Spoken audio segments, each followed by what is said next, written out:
नमस्कार। हमारे चैनल में आपका स्वागत है। मैं हूं रामचंद्र मौर्य।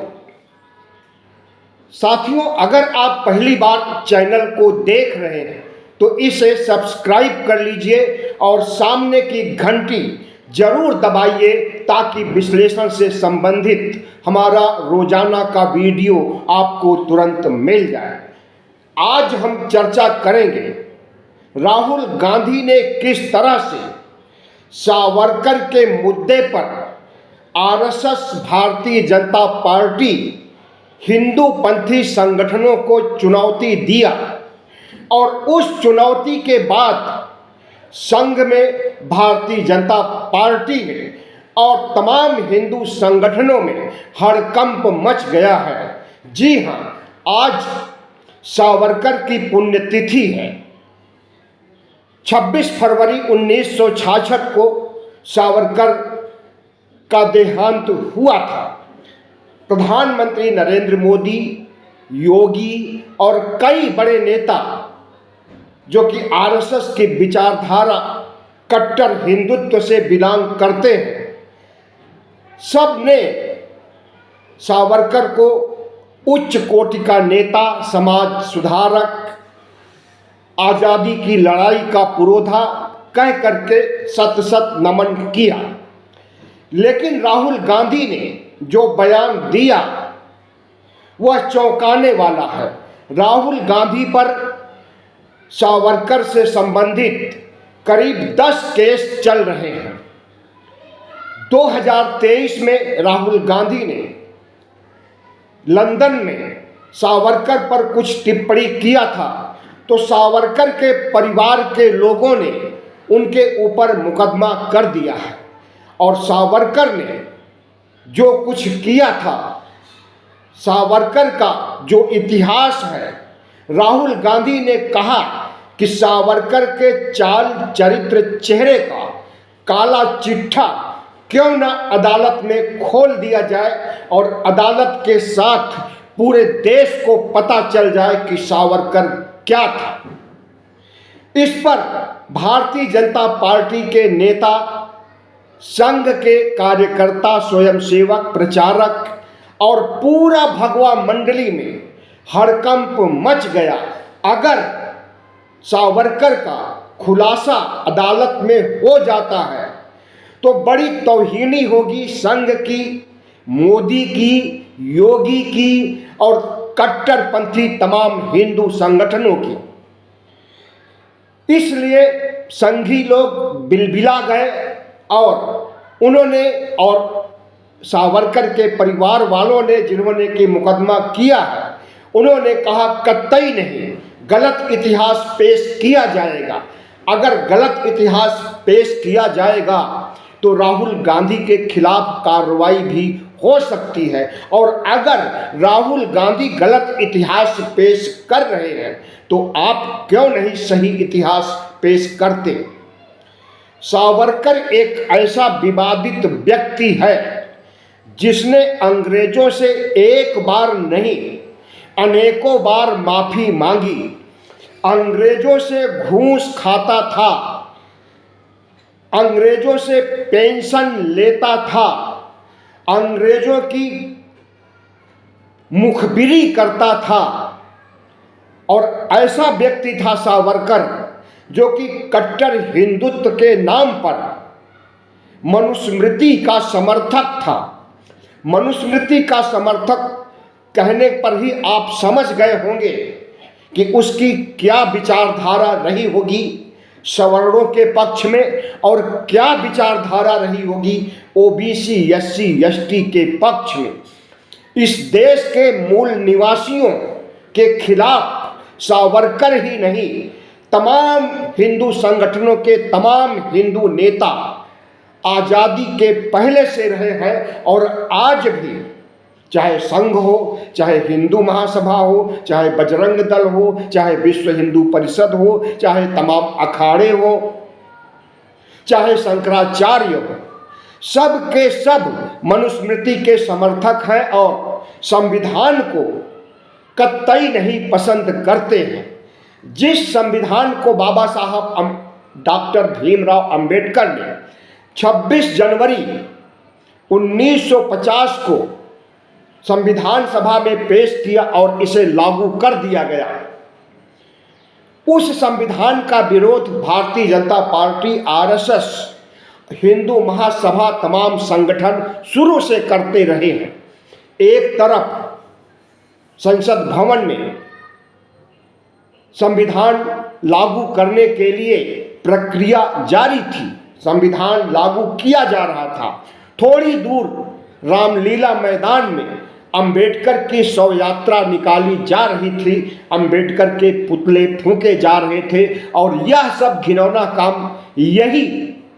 आरएसएस के लोग, संघ के लोग,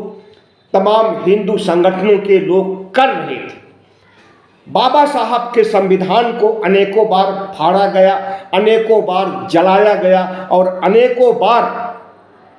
विवादास्पद टिप्पणी की गई और संविधान को हटाने की मांग की गई। लेकिन जब राहुल गांधी संविधान की कॉपी हाथ में लेकर के जन जन तक ओबीसी, एससी, एसटी के न्याय के लिए या यूं कहें कि सामाजिक न्याय के लिए जो संविधान में वर्णित है उसके लिए कोशिशें कर रहे हैं, तो भगवा मंडली परेशान है, हताश है। कहीं ऐसा न हो कि राहुल की पहल कारगर साबित हो जाए और हमारे हाथ से सियासत भी जाए और ब्राह्मणों का वर्चस्व, क्षत्रियों का, वैश्यों का वर्चस्व जो समाज पर है वह भी कहीं न खत्म हो जाए। तो सावरकर एक ऐसा व्यक्ति था जिसके खिलाफ जितना ही बोला जाए उतना ही कम था। सावरकर ही एक ऐसी विचारधारा पेश किया था कि भारत में द्विराष्ट्रवाद का सिद्धांत होना चाहिए। टू नेशन थ्योरी का जनक सावरकर ही था और उसी टू नेशन थ्योरी पर अगर भारत का बंटवारा करके पाकिस्तान बना दिया गया, पाकिस्तान इस्लामिक राष्ट्र बन गया,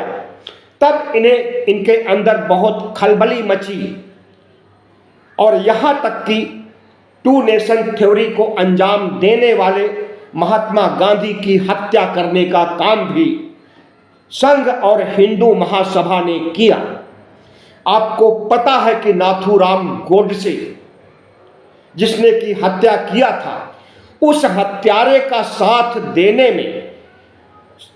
महात्मा गांधी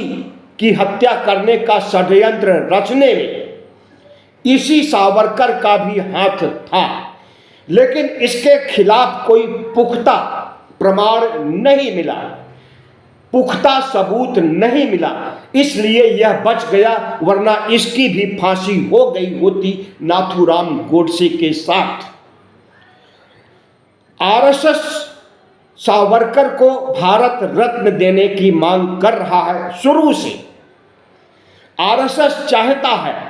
कि सावरकर की विचारधारा को लागू किया जाए। आरएसएस चाहता है कि सावरकर की विचारधारा मनुस्मृति को संविधान बनाने को कार्यान्वित किया जाए। आरएसएस चाहता है कि सावरकर का हिंदुत्व, जो कि मुस्लिम विरोधी है, दलित ओबीसी विरोधी है, वह हिंदुत्व फिर से लागू किया जाए और मनुस्मृति का राज स्थापित किया जाए। कांग्रेस और विपक्ष सावरकर के इसीलिए खिलाफ है कि सावरकर हिंदुत्व की आड़ में भारतीय जनता पार्टी और आरएसएस का प्रभुत्व, या यूं कहें कि सवर्णों का प्रभुत्व हमेशा हमेशा बरकरार रखने की कोशिश किया था और उसी कोशिश की अंजाम की वजह से भारतीय जनता पार्टी को इतना प्यारा लगने लगा सावरकर कि उसे भारत रत्न देने की मांग शुरू हुई। याद कीजिए, जब अटल बिहारी वाजपेयी प्रधानमंत्री थे तो उस समय भी मांग उठी थी सावरकर को भारत रत्न देने की। लेकिन उस समय के राष्ट्रपति KR नारायणन, जो कि एक दलित राष्ट्रपति थे, उन्होंने अटल बिहारी वाजपेयी को लंच पर बुलाया और लंच पर ही उन्हें अच्छी तरह से समझा दिया कि सावरकर को भारत रत्न देने से कितना जग हंसाई होगी और किस तरह से धर्मनिरपेक्ष मूल्यों की धज्जियां उड़ाई जाएगी, कितना संविधान विरोधी भारत रत्न होगा वह जो सावरकर को दिया जाएगा। जिस शख्स ने अंग्रेजों से माफी मांगी, अंग्रेजों की जासूसी की, अंग्रेजों की गुलामी स्वीकार की, उस शख्स को भारत रत्न देना क्या उचित होगा। अटल बिहारी वाजपेयी चुप हो गए और उसके बाद उन्होंने कभी सावरकर को भारत रत्न देने की मांग नहीं किया मृत्यु पर्यंत। लेकिन जब से मोदी राज आया है 2014 से 2024 तक अनेकों बार ऐसा लगा कि भारत रत्न देने के लिए प्रधानमंत्री नरेंद्र मोदी लालायित हैं, लेकिन अपना वोट बैंक गंवाने के चक्कर में उन्हें भारत रत्न नहीं दिया जा सका।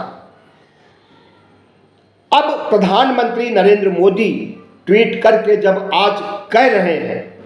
कि सावरकर एक महान योद्धा थे, महान समाज सेवी थे, बड़े हिंदुत्व के पुरोधा थे और राष्ट्रभक्त थे, तो क्या प्रधानमंत्री नरेंद्र मोदी फिर से भारत रत्न देने की भूमिका बना रहे हैं? अगर इस बात को योगी कहें तब तो लगे कि हाँ, अपने कम्युनल एजेंडे के तहत वह कह रहा है, लेकिन जब नरेंद्र मोदी कहें तो यही लगेगा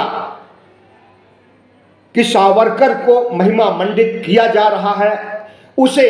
भारत रत्न दिए जाने का मन बनाया जा रहा है और उसकी विचारधारा को भारत के लोगों पर थोपने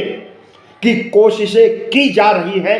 किस तरह से संविधान को हटाने की बात लोकसभा चुनाव के दौरान कही गई थी, आपको पता होगा, और सिर्फ कुछ सांसदों के यह कहने पर कि हमें 400 पार सीटें दीजिए, हम संविधान बदल देंगे। तो क्या प्रधानमंत्री नरेंद्र मोदी उस दिन को भूल गए हैं? क्या वह भूल गए हैं कि उनकी सरकार बैसाखियों पर बनी है और अगर वह सावरकर को भारत रत्न देंगे तो दोनों बैसाखियां दूरी बना लेंगी और उनकी सरकार गिर जाएगी, क्योंकि दोनों बैसाखियां नीतीश और नायडू धर्मनिरपेक्ष माने जाते हैं, मुसलमानों के विरोधी नहीं, मुसलमानों के समर्थक माने जाते हैं, इस देश के संविधान में विश्वास करते हैं। तो जब उन्हें लगेगा कि उनकी विचारधारा के खिलाफ नरेंद्र मोदी सावरकर को भारत रत्न देने जा रहे हैं तो उस समय समर्थन वापस भी हो सकता है। इसी डर से नरेंद्र मोदी सावरकर को भारत रत्न नहीं दे रहे। राहुल गांधी ने आज कहा कि हमारे ऊपर एक नहीं कई मुकदमे चलाए जा रहे हैं, लेकिन जो सबसे बड़ा मुकदमा है वह 2023 में जो उन्होंने लंदन में बयान दिया था,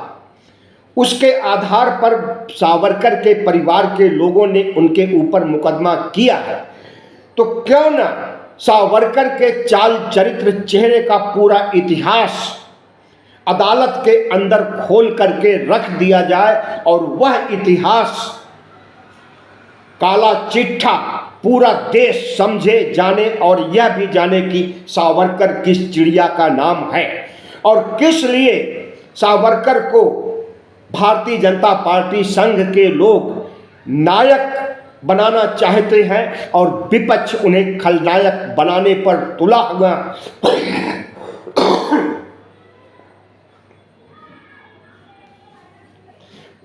हुआ है। तो आज राहुल गांधी ने जो चुनौती दिया, उस चुनौती को स्वीकार कर पाने में आरएसएस, भारतीय जनता पार्टी और वह शख्स जिसने कि राहुल गांधी पर मुकदमा किया है, सब के सब कदम पीछे हटा लिए और कहा कि अगर राहुल गांधी ऐसा करेंगे तो राहुल गांधी एक गलत इतिहास पेश करेंगे। लेकिन क्या अदालत की आंखें बंद रहेंगी? गलत इतिहास की जगह सही इतिहास आप पेश कर दीजिए। प्रधानमंत्री नरेंद्र मोदी जब से सत्ता में आए हैं तब से इतिहास बदलने का भी कार्यक्रम चला है। न सिर्फ इतिहास बदलने बल्कि वर्तमान में जो पूजा स्थल, मस्जिद या यूं कहें कि बौद्ध विहार है, इन्हें नष्ट करने और इनके नीचे शिवालय और शिवलिंग की तलाश करने की कवायद तेज हो गई है और भारत खोदो अभियान के तहत पूरे देश में मस्जिदों की खुदाई की जा रही है। और जब बोध गया विवाद आगे बढ़ा और तमाम भंते और बौद्ध धर्म के अनुयायी यहाँ तक कि विदेशों से आए बौद्ध अनुयायी बोध गया में अनशन कर रहे हैं, धरना प्रदर्शन कर रहे हैं कि बोध गया टेम्पल परिसर से ब्राह्मणों को हटाया जाए, बौद्धों की विरासत बौद्धों को सौंपी जाए। लेकिन भारतीय जनता पार्टी बौद्धों के सबसे बड़े तीर्थ स्थल में ब्राह्मणों की नियुक्ति कर रखी है पूजा अर्चना करने के लिए और बौद्ध मूर्तियों की देख रेख, बौद्ध विरासत की देख रेख करने के लिए। और वे पंडे पुजारी अगर तथागत बुद्ध को की मूर्तियों को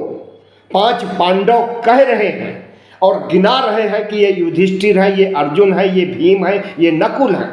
ये सहदेव है, तो इसे क्या कहा जाएगा? क्या बोध गया को हड़पने की साजिश रची जा रही है? जी हाँ, इसीलिए पूरा बौद्ध समुदाय सिर्फ भारत का ही नहीं, भारत के बाहर जिन 24 देशों में बौद्ध धर्म स्वीकार किया गया है राष्ट्रीय धर्म के रूप में, उन देशों के लोग भी आकर के धरना प्रदर्शन कर रहे हैं और बोध गया टेम्पल मैनेजमेंट कमेटी से ब्राह्मणों को निकाल बाहर करने की मांग कर रहे हैं। कमेटी में कुल 9 सदस्य हैं, 9 में 4 बौद्ध और 4 ब्राह्मणों को रखा गया है। 9वां सदस्य बोध गया जिले का डीएम होता है जो अक्सर हिंदू ही होता है। इस तरह से हिंदुओं का वर्चस्व हो जाता है और अपनी मनमर्जी के अनुसार वह बोध गया टेम्पल में तथागत बुद्ध की मूर्तियों के पास में शिवलिंग की स्थापना कर देते हैं। बोध गया टेम्पल के आसपास तमाम शिवालय बना देते हैं और बोध गया टेम्पल जहाँ पर कि पीपल का पेड़ था जिसके नीचे तथागत बुद्ध को ज्ञान प्राप्त हुआ था, उस जगह को हड़पने की कोशिश की जा रही है। सिर्फ बौद्ध धर्म को ही नहीं बल्कि वक्फ बोर्ड के नाम पर मुस्लिम वक्फ बोर्ड में हिंदुओं को घुसड़ने की प्रथा भी चल पड़ी है और इसीलिए वक्फ बोर्ड पर नया कानून बनाया जा रहा है कि इसमें जितने सदस्य मुस्लिम हैं उतने हिंदू रखे जाएं। यानी वक्फ बोर्ड जो कि संपत्ति से संबंधित ट्रस्ट और एक बड़ा संगठन है, उसमें हिंदू प्रवेश कर जाएं और हिंदू अपनी मनमर्जी करके वक्फ बोर्ड की संपत्ति को अपने नाम करा लें या हिंदुओं के नाम कर दें। तो इस तरह से भारतीय जनता पार्टी जो चाल चल रही है वह कितना घिनौना और कितना घटिया है इसका अंदाजा आप लगा सकते हैं। दूसरे धर्मों को खत्म कर देने की साजिश रची जा रही है, भारत से साझा संस्कृति विलुप्त की जा रही है। और तो और अभी अभी दिल्ली का चुनाव हुआ और दिल्ली सरकार बनी, मुख्यमंत्री के रूप में एक महिला रेखा गुप्ता को नियुक्त किया गया है और इस महिला ने जैसे ही मुख्यमंत्री के दफ्तर में प्रवेश किया, मुख्यमंत्री दफ्तर के ऊपर लगी हुई तथागत बुद्ध की फोटो हटा दिया, भगत सिंह की फोटो हटा दिया और भगत सिंह की फोटो की जगह प्रधानमंत्री नरेंद्र मोदी की फोटो लगा दिया और डॉक्टर अंबेडकर की जगह राष्ट्रपति द्रौपदी मुर्मू की फोटो लगा दिया गया। अंबेडकर के साथ साथ भगत सिंह को अपमानित करने का घिनौना काम अगर आज दिल्ली सरकार कर रही है और वहां पर अरविंद केजरीवाल ने भगत सिंह और बाबा साहब डॉक्टर भीमराव अंबेडकर की फोटो लगाया था, उसे हटाए जाने के बाद आम आदमी पार्टी संघर्षरत है और दिल्ली की जनता में इस सवाल को ले जा रही है कि क्या अंबेडकर के विरोधी हैं, भगत सिंह के विरोधी हैं। अगर इन महापुरुषों के विरोधी हैं तो इन्हें सत्ता में सौंपने से कितना बड़ा नुकसान होने जा रहा है ओबीसी एससी एसटी को। भगत सिंह सिख धर्म से थे और सिखों को कितना बड़ा नुकसान पहुंच गया मुख्यमंत्री बनाए जाने के बाद। जब मुख्यमंत्री ऑफिस पहुंचती हैं तभी आगे कितना खेला होगा, इस पर नजर रखिए दिल्ली की जनता और देखिए कि नरेंद्र मोदी किस तरह से अपनी विचारधारा को थोपना चाहते हैं दिल्ली पर। सावरकर के बारे में कहा जाता है कि इसके ऊपर मुकदमा चलना चाहिए और चला भी था, लेकिन सावरकर जिस फितरत से बच निकला, जिन सबूतों को नष्ट करके बच निकला, हमें लगता है कि उस समय मुकदमा चलाने वालों में संघ के लोग भी रहे होंगे और उसे बचाया गया है, क्योंकि गांधी जी की हत्या में इसका हाथ सना हुआ था और षड्यंत्र रचने, साजिश रचने, योजना बनाने का काम इसी ने किया था। आज जब इसे भारत रत्न देने की बात की जा रही है, बाबा साहब डॉक्टर भीमराव अंबेडकर को अपमानित किया जा रहा है, भगत सिंह को अपमानित किया जा रहा है, भारत की बहुलतावादी संस्कृति पर हमला किया जा रहा है, मुसलमानों के मस्जिदों को ढहा करके मंदिर बनाने की कवायद शुरू की जा रही है, बौद्ध स्थलों को हड़पा जा रहा है और तो और बाबा साहब डॉक्टर भीमराव अंबेडकर का अपमान जब इस देश का गृह मंत्री राज्यसभा में करे और कहे कि अंबेडकर अंबेडकर अंबेडकर अंबेडकर अंबेडकर जितना कहते हो, अगर इतना भगवान का नाम लो तो 7 जन्मों तक स्वर्ग मिलेगा। स्वर्ग नरक और पाखंड में विश्वास करने वाली भारतीय जनता पार्टी को बाबा साहब पसंद नहीं है, क्योंकि इन्होंने समानता का सिद्धांत दिया, इन्होंने धर्मनिरपेक्षता का सिद्धांत दिया, इन्होंने समाजवाद का सिद्धांत दिया और सब कुछ संविधान में रख करके परोस दिया कि इसी ढंग से भारत को आगे बढ़ाना है और विकसित भारत बनाना है। सत्ता में बने रहने के लिए नरेंद्र मोदी संविधान को माथे से तो जरूर लगा लेते हैं, लेकिन आरएसएस भारतीय जनता पार्टी और पूरा भगवा गैंग की कुदृष्टि संविधान पर पड़ी हुई है और इस संविधान को हटा करके मनुस्मृति लागू करना चाहते हैं और इस देश को हिंदू राष्ट्र बनाना चाहते हैं। तो क्या कहा जाए भारतीय जनता पार्टी की सोच पर, नियति पर